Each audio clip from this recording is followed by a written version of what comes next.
दोस्तों, इन तीन लोगों को कभी सताना मत, वरना पूरा जीवन परेशानी में व्यतीत करना पड़ेगा। आज जो यह कहानी हम आपको सुनाने जा रहे हैं, यह कहानी एक बुढ़िया और नाग की है। कहानी बड़ी ही शिक्षाप्रद और महत्वपूर्ण होने वाली है। मेरा आपसे निवेदन है कि इस कहानी को पूरा सुनना।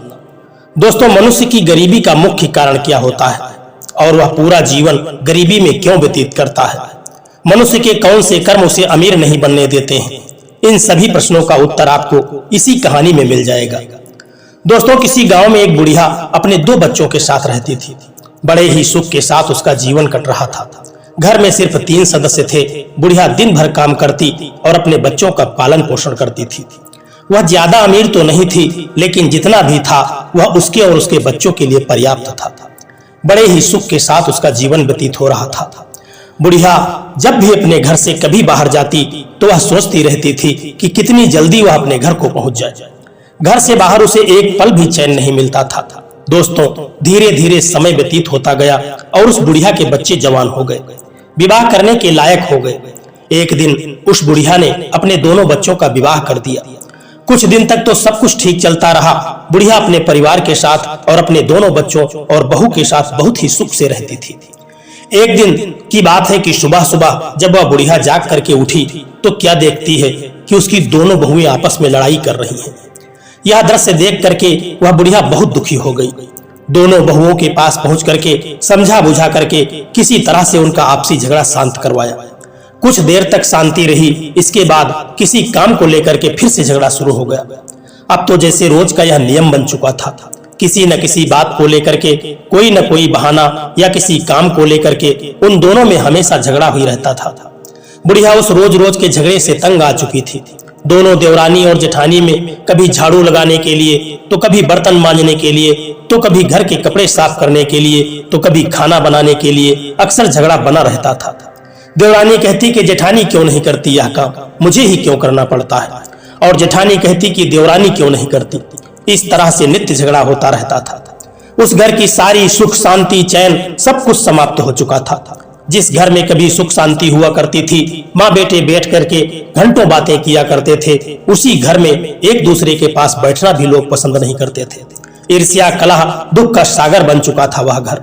जिस घर से जाने के बाद बुढ़िया के मन में कभी चैन नहीं रहता था, उसी घर से जाने के बाद बुढ़िया दोबारा उस घर में वापस नहीं आना चाहती थी।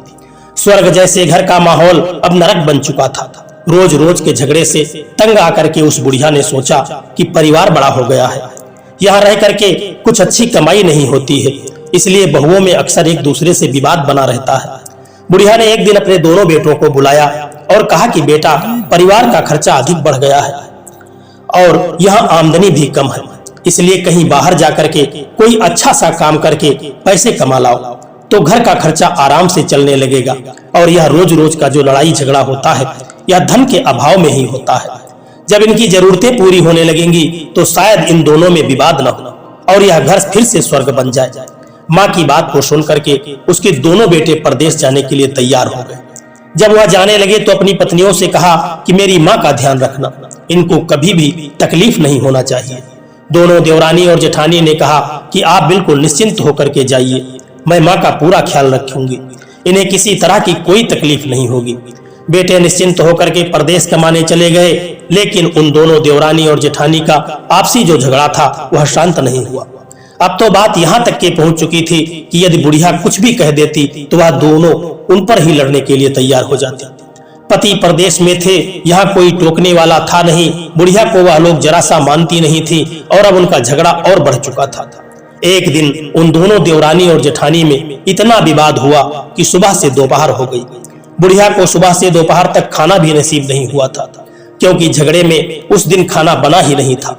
भूखी प्यासी बुढ़िया सोचने लगी कि यदि मैंने कुछ भी कहा तो यह दोनों मुझ पर ही चढ़ बैठेंगी, इसलिए यहाँ से दूर चले जाना ही भलाई है। विद्वानों ने कहा है कि झगड़े को टालने का सबसे अच्छा उपाय है कि वहां से हट जाइए। जब पास में खड़े होकर के झगड़े को सुनोगे तो कुछ न कुछ मुंह से बोलना पड़ेगा और वह झगड़ा फिर बढ़ जाएगा। इसलिए बुद्धिमानी इसी में है कि वहां से हट जाना चाहिए।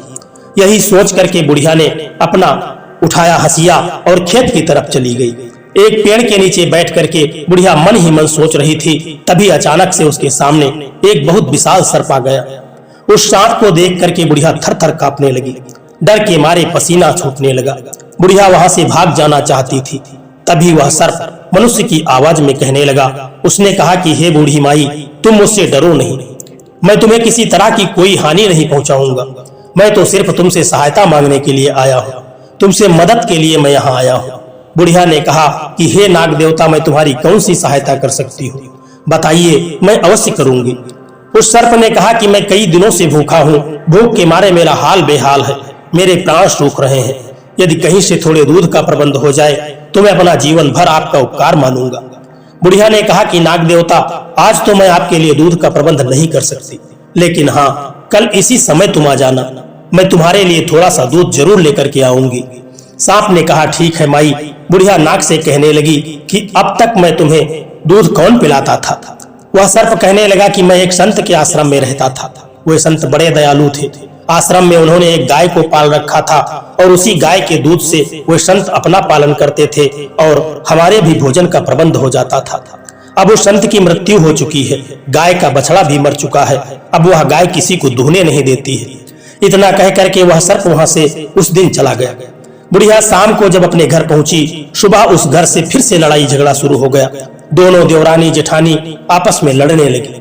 बुढ़िया मौका देख करके छोटी वाली बहू के घर में घुसी और थोड़ा सा कटोरे में दूध लिया और छिपा करके घास काटने के बहाने वही जगह पर पहुंच गई जहां पर उसे पहले सर्प मिला था। थोड़ी देर के बाद सर्प आया, दूध पिया और वहां से बुढ़िया को आशीर्वाद देता हुआ चला गया। अब तो नित्य का कार्यक्रम हो चुका था कि वह बुढ़िया रोज कभी छोटी वाली बहू के घर से थोड़ा सा दूध लेती और कभी बड़ी वाली बहू के घर से थोड़ा सा दूध लेती और जा करके उस नाग को पिला देती थी। एक दिन नाग से पूछने लगी कि हे नाग देवता, मुझे बड़ा आश्चर्य हो रहा है कि आप सर्प होकर के मनुष्यों की तरह कैसे बोल पाते हो। मुझे तो शंका हो रही है कि तुम कोई नाग नहीं हो, कुछ और हो। बुढ़िया की बात को सुन करके वह सर्प कहने लगा, तुम सच कहती हो मैया, मैं सर्प नहीं एक राजकुमार हूँ। मैं राजा के घर में पैदा हुआ था और एक सुंदर राजकुमार था, लेकिन एक ऋषि के श्राप के कारण मेरा यह सर्प का रूप हो गया। बुढ़िया कहने लगी कि तुम्हें श्राप क्यों मिला था, इसके पीछे कौन सी कहानी है। वह नाग कहने लगा कि मैं उस समय 14 साल की उम्र में था, मुझे अपने रूप पर बड़ा अभिमान था, मैं बड़ा ही उदंड बालक था। एक दिन मेरे राजमहल के सामने से एक संत निकल रहे थे। वह थोड़ा लंगड़ा लंगड़ा करके चलते थे। मुझे उस संत को देख करके हंसी आ गई और मैंने उनका उपहास करना शुरू कर दिया।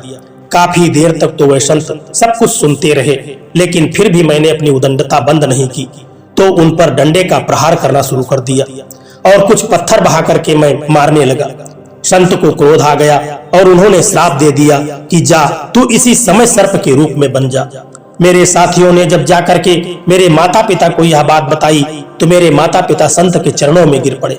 बड़ी विनती की, प्रार्थना की, करने पर संत ने कहा कि मैं अपने श्राप को तो वापस नहीं ले सकता, लेकिन आज के 7वें साल में जब यह लड़का 21 साल की उम्र में पहुंचेगा तो ये फिर से अपने वास्तविक रूप में आ जाएगा।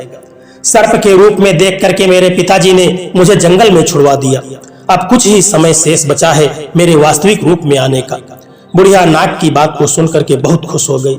सर्प को लगता कि जैसे उसे उसकी सगी माँ मिल गई हो और बुढ़िया को लगता कि उसका सगा बेटा उसे मिल गया है। इतना प्रेम हो चुका था उन दोनों का आपस में। अब तो नित्य एक दूसरे से मिले बिना वे रह नहीं पाते थे। दोस्तों, उधर बुढ़िया रोज नाग को दूध पिलाती थी।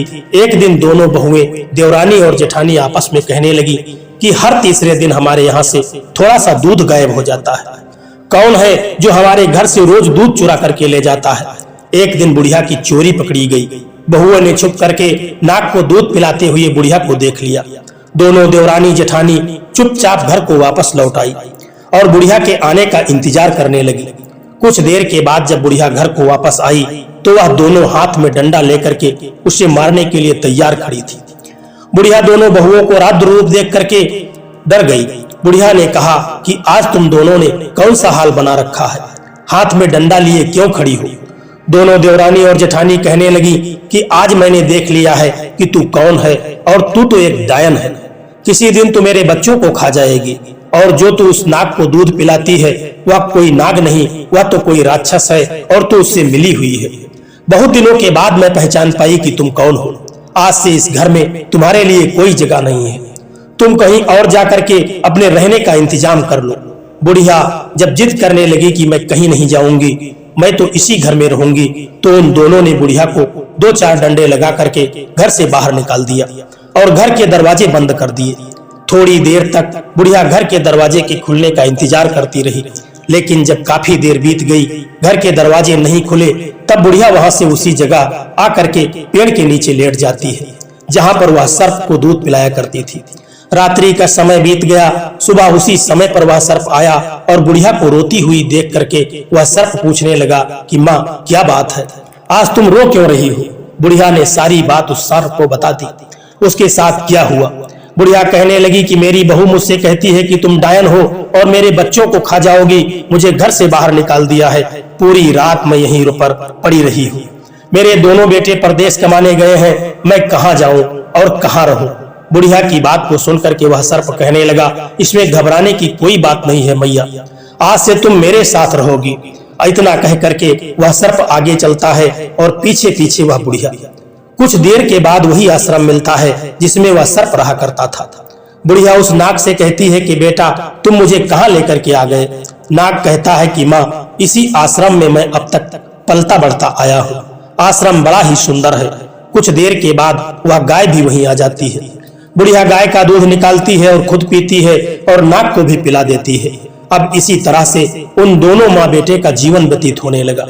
अब वह नाग रोज आकर के सुबह टहलने के लिए निकल जाता और शाम होते होते अपने आश्रम को वापस आ जाता। एक दिन की बात है, काफी समय बीत गया, सुबह से शाम हो गई, रात्रि बीत गई, लेकिन वह नाग वापस नहीं लौटा। बुढ़िया आश्रम पर बैठी व्याकुल हो रही थी, उसका इंतजार करती रही। सुबह हुई, वह नाग को ढूंढने के लिए निकल पड़ी। एकाएक उसकी नजर नाग पर पड़ गई। उसके सारे शरीर से रक्त निकल रहा था, वह घायल हो चुका था।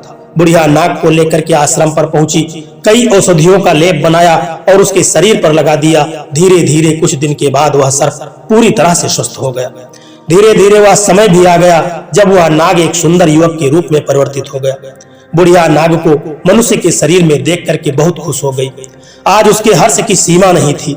बुढ़िया ने कहा कि बेटा, तुम तो कहते थे कि मैं एक राजकुमार हूँ, मेरा जन्म राजा के घर में हुआ है, तुम्हारे माँ बाप तुमसे मिलने के लिए व्याकुल होंगे, तुमको एक बार जा करके अपने माता पिता से जरूर मिलना चाहिए। बुढ़िया की बात को सुन करके वह युवक कहने लगा, नहीं माँ, जिस माँ बाप ने मेरा तिरस्कार कर दिया, मुझे घर से निकाल दिया, उनसे मिलने के लिए मैं क्यों जाऊं? बुढ़िया कहने लगी कि नहीं बेटा, जब तुम्हारे पिता ने तुम्हें घर से निकाला था उस समय तुम सर्प के रूप में थे। माँ बाप अपनी औलाद को ऐसे ही घर से अलग नहीं करते। अपने कलेजे पर पत्थर रख करके उन्होंने ऐसा किया होगा। हो सकता है कि उनके पास कोई मजबूरी रही हो। माँ बाप के लिए उनकी औलाद क्या होती है या तो उनकी आत्मा ही जानती है या फिर वह जानता है जो स्वयं माँ बाप बना है। बुढ़िया कहने लगी कि बेटा, इन 3 लोगों को कभी भी सताना नहीं चाहिए, वरना जिंदगी बर्बाद हो जाती है। पहली बात, अपने माँ बाप को कभी सताना नहीं चाहिए और न ही उनसे कभी लड़ाई झगड़ा करना चाहिए। माँ बाप को सताने वाला और उनसे लड़ाई झगड़ा करने वाला, उनको दुख देने वाला पूरे जीवन दरिद्र और कंगाल रहता है। उसके जीवन में सुख और शांति चली जाती है। इसलिए कभी भी माँ बाप को सताना नहीं चाहिए। दूसरे वे लोग जो आपसे छोटे हैं और बड़े हैं, इन लोगों को भी कभी झगड़ा नहीं करना चाहिए, इनके साथ प्रेम से रहना चाहिए। तीसरे वे लोग जो सेवा और परोपकार की भावना रखते हैं। दोस्तों, इन 3 तरह के लोगों को परेशान करने वाला, दुख देने वाला अपने जीवन में कभी भी सुख नहीं कर सकता, क्योंकि यही कर्म उस व्यक्ति को कंगाल और दरिद्र बना देते हैं। जो इंसान अपने माता पिता और अपने बड़ों का आदर करता है, सम्मान करता है और घर में प्रेम से रहता है, सबके साथ परोपकार की भावना रखता है, ऐसे इंसान के जीवन में कभी दुख नहीं आता है। और यदि आता भी है तो वह क्षणिक होता है। कहते हैं जहाँ सुमति होती है, लोग मिलजुल करके रहते हैं, वहाँ नाना प्रकार की संपत्ति रहती है। और जिस घर में कला होती है, लड़ाई झगड़ा होता है, उस घर में दरिद्रता बनी रहती है। बुढ़िया की बात को सुनकर के राजकुमार अपने माँ बाप से मिलने के लिए व्याकुल हो गया। निकल पड़ा अपने माता पिता से मिलने के लिए वह राजकुमार, बुढ़िया को साथ में लेकर के। जब वह दोनों उस राजा के दरबार में पहुंचे और वहाँ के राजा और रानी से मिलने की इच्छा प्रकट की, तो जो वहाँ का मंत्री था वह कहने लगा कि हमारे राजा इस समय किसी से भी मिलने की स्थिति में नहीं है, क्योंकि वह पुत्र के वियोग में सूख करके कांटा हो गया। उन्होंने राजकाज करना भी बंद कर दिया है, वे किसी से मिलते नहीं हैं। अपने माता पिता के बारे में इस तरह की बात को सुनकर के राजकुमार को बहुत दुख हुआ। अब तो राजकुमार बिना किसी विलंब के अपने माता पिता से मिलना चाहता था, इसलिए उन दोनों ने मंत्री से प्रार्थना की कि हमें किसी भी तरह से राजा और रानी के दर्शन करवा दीजिए। उन दोनों की प्रार्थना से मंत्री का दिल पसीज गया और अंत में राजा रानी से मिलवाने के लिए तैयार हो गया। इस तरह से जब वह मंत्री बुढ़िया और राजकुमार को लेकर के महल के अंदर पहुंचा, राजकुमार ने देखा कि राजा और रानी का शरीर सूख करके कांटा हो गया है, बहुत ही कमजोर और दुखी अवस्था में है। और जैसे ही हाथ बढ़ा करके राजकुमार ने अपने माता पिता को प्रणाम किया, राजा और रानी को अपनेपन का एहसास होने लगा। राजकुमार से पूछा कि बेटा तुम कहाँ रहते हो और कौन हो, तुम यहाँ कैसे आ गए? मुझे तो ऐसा एहसास होता है कि जैसे अपना सगा बेटा मिल गया हो। राजकुमार की आंखों से आंसू बहने लगे। वह अपने माता पिता के गले से लिपट गया, कहने लगा, पिताजी आपने शायद मुझे पहचाना नहीं। आज से कुछ साल पहले एक महात्मा के श्राप के कारण मैं सर्प रूप में आ गया था। आपने मुझे जंगल में छुड़वा दिया था, अब मैं उस श्राप से मुक्त हो चुका हूँ। राजकुमार की बात को सुन करके राजा और रानी रोने लगे, कहने लगे, मुझसे बहुत बड़ी गलती हो गई, मुझे ऐसा नहीं करना चाहिए। राजा ने कहा कि कभी भी इन तीन लोगों को सताना नहीं चाहिए, बालक, वृद्ध और पागल। लेकिन पता नहीं मेरी बुद्धि कब मारी गई और मैंने अपने बेटे का त्याग कर दिया। कुछ दिनों के बाद राजा ने राज्य के सिंहासन पर अपने बेटे को बिठा दिया। धीरे धीरे अपने खोए हुए बेटे को पाकर के उनका स्वास्थ्य सही होने लगा। उनकी अब सारी चिंता दूर हो चुकी थी, क्योंकि उन्हें अपना खोया हुआ बेटा मिल चुका था। लेकिन अब वह बुढ़िया उदास हो चुकी थी। वह बुढ़िया सोच रही थी कि राजकुमार तो अपने माता पिता को पा करके मुझे भूल चुका होगा, इसलिए वहां से उसने जाने का फैसला कर लिया। जब वह बुढ़िया वहां से चलने लगी तो राजकुमार ने कहा कि हे बूढ़ी माई, तुम कहाँ जा रही हो और मुझे छोड़ करके क्यों जा रही हो?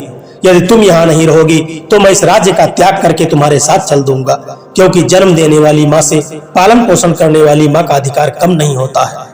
भगवान कृष्ण की दो माता थी, एक ने जन्म दिया था, दूसरे ने पालन पोषण किया था। इस तरह से आज से मेरी भी दो माँ हैं। मैं यहाँ से आपको जाने नहीं दूंगा, आप इस राज्य की राजमाता बन करके हमारे साथ रहोगी। दोस्तों, उधर वह बुढ़िया राजमाता बन करके महल में सुख चैन के साथ रहने लगी। उधर उस बुढ़िया के जब दोनों लड़के परदेश कमा करके वापस आए तो अपनी पत्नियों से अपनी माँ के बारे में पूछने लगे। उन्हें सब कुछ पता चल चुका था कि कैसे उनकी माँ को घर से बाहर निकाल दिया गया है। उसी दिन से बुढ़िया के दोनों बेटों अपनी पत्नियों को मारना, पीटना और सताना शुरू कर दिया। उस घर में कलह और दुख का माहौल शुरू हो गया, क्योंकि उन्हें उनके बुरे कर्मों का दंड मिलने लगा था। बुढ़िया राजमहल में अपने अच्छे कर्मों का फल भोग रही थी, बड़े ही सुख चैन के साथ राज्य का सुख भोग रही थी। कुछ दिनों के बाद जब बुढ़िया के बेटों को पता चला कि उनकी माँ इस राज्य की राजमाता है तो वे बहुत खुश हुए और कहने लगे कि मेरी माँ बड़ी ही पुण्यात्मा थी, वह सबका भला करती थी, इसीलिए भगवान ने उसे राजमाता का पद प्रदान किया। कुछ दिनों के बाद उनके बेटे और उनकी पत्नियां राजमहल में गईं और अपनी गलती की क्षमा उस बुढ़िया से मांगने लगी और कहने लगी कि तुम्हें घर चलना होगा। लेकिन राजकुमार ने कहा कि तुम लोगों ने इनके साथ बड़ा ही अत्याचार किया है, इसलिए अब यह तुम्हारे साथ नहीं जाएंगी। राजकुमार ने कहा कि तुम्हें तुम्हारी गलती का एहसास हो गया है, तुमने मेरी माँ से माफी मांग ली है और माँ ने तुमको क्षमा कर दिया है। राजकुमार ने बहुत सा धन दे करके उन्हें वहां से वापस लौटा दिया। बुढ़िया के अच्छे कर्मों से उसको राज्य का सुख मिला और उसी के कर्मों के कारण उसके बेटे और बहू का जीवन भी सुधर चुका था। दोस्तों, यह कहानी आपको कैसी लगी है एक प्यारा सा कमेंट करके जरूर बताना, और यदि वीडियो आपको पसंद आया है तो वीडियो को एक लाइक करके चैनल को सब्सक्राइब करने की भी कृपा कर देना। जय श्री कृष्ण, राधे राधे।